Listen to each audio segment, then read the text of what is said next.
cɛ ani muso denmisɛn ani mabakɔrɔ aw bisimila an ka don kibaru kɛnɛ kan an bɛ alamisa don a la septembre kalo tile 16 san 2021 hakilina jigin aw bɛɛ b'a kalama ŋunuŋunukaw bɛ ka caya ka yɛlɛ ka fɔ ko Rusiw nalen don Mali kɔnɔna la. Allemagne ministre de défense n'o o tɔgɔ ye ko Annegret ale kɔni bɔlɔlɔsiraw kan ale kɔni ye kangarida caman fɔ o kangaridaw kɔni kuma bɛ ta ka lase ka fɔ Mali kɔnɔna la ko Allemagne soldat min bɛ yan nɔ a bɛ maa 300 bɔ ɲɔgɔnko la. Muso de kɔni y'a jira ka fɔ kɔni n'u kɔni ko k'u bɛ baara kɛ ni Rusi kɔni ka mercenaires ye kɔni n'olu bɔra kɛrɛminɛ ko a kɔni a tɛna bɛn olu ma barisa a bɛna dankari kɛ Mali ni Allemagne ka a bɛ sɔn ka dankari kɛ olu kɔni ka relation diplomatique la ani a ɲɔgɔnna caman. Kunnafoni min fana b'an bolo ka da kulo kan o de ye ka fɔ Mali Justice Project mɔgɔw olu kɔni fana ye jamanajɛ dɔ sigi a bɛ tile 2 bɔ ɲɔgɔn talata don tɛmɛnen septembre kalo tile 14 san 2021 Maïva Palace la. Project mɔgɔw kɔni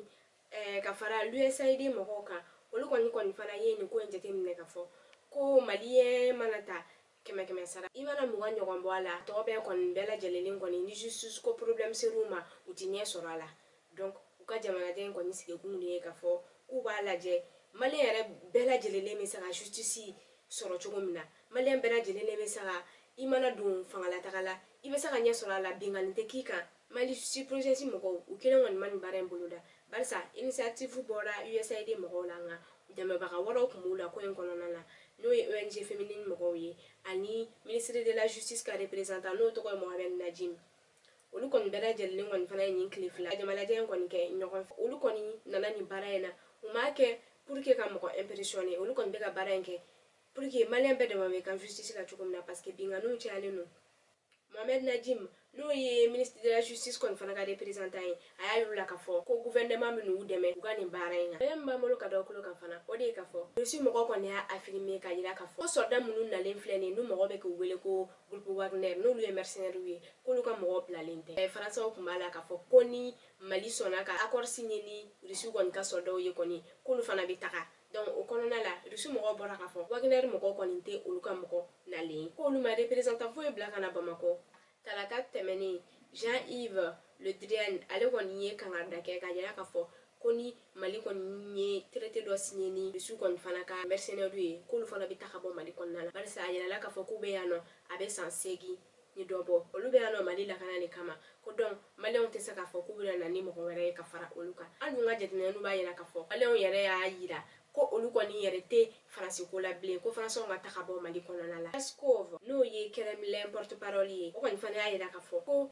négociation kɛrɛnkɛrɛnnen foyi tɛ olu ni Mali ni ɲɔgɔn cɛ ko nka a m'a fɔ fana négociation tɛ u ni Afrique mɔgɔw ni ɲɔgɔn cɛ dɛ négociation bɛ olu ni Afrique mɔgɔw ni ɲɔgɔn cɛ u bɛ africains dɛmɛ u bɔ dungu kɔnɔna la u b'u ka mercenaires bila ka na k'u dɛmɛ ko nka olu ni Mali ni ɲɔgɔn cɛ fɛn kɛrɛnkɛrɛnnen foyi tɛ yen nɔ donc ko bɛɛ lajɛlen k'i hakili sigi aw yɛrɛ tun b'a kalama a yirala ka fɔ fana ko maliyɛn minnu bɛ extérieur la u kun nana congrès la pour que élection kura bɛ daminɛ cogo min na ani ko minnu b'u bolo ani refondation ni ka transition dɛmɛ u kun nana olu kuma kan date caman fɔra ni date ninnu wulila ka bɔ a ma barisa bɛnbaliya dɔɔni tun bɛ olu yɛrɛ ni ɲɔgɔn cɛ. Abibisila kɔni ale de kɛra CCB kɔnɔna na kunun arabadonya la septembre kalo tile 15 san 2021 vote kɛra vote kɔnɔna la Abibisila kɔni ye voix 60 sɔrɔ ani mɔgɔ min tun bɛ ka candidature kɛ n'o a bɛ fɔ o ma ko adversaire o ye voix 3 sɔrɔ min b'a jira k'a fɔ ko Abibisila kɔni de bɛna kɛ au conseil des malien de l'extérieur président tuguni mais n'olu y'a jira ni témoignage dɔw kɔni fana y'a jira k'a fɔ kɔni ko vote kɔni kɛra jɛlenya sira kan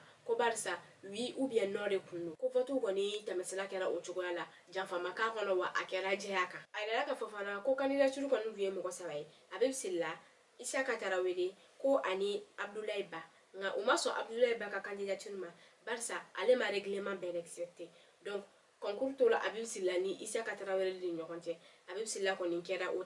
tabaga ye Abibisila siɲɛ fɔlɔ ka kɛ président ye o kɛra 2009 kɔnɔna la o bɔlen kɔfɛ 2015 fana kɔnɔna la a nana kɛ président ye an bɛ 2021 na élection kɛra ale de kɛra gagnant ye Abibisila bɛna 5 ans de mandat kɛ tuguni ko ka da kulo kan ka fɔ ko covid-19 vaccin min tɔgɔ AstraZeneca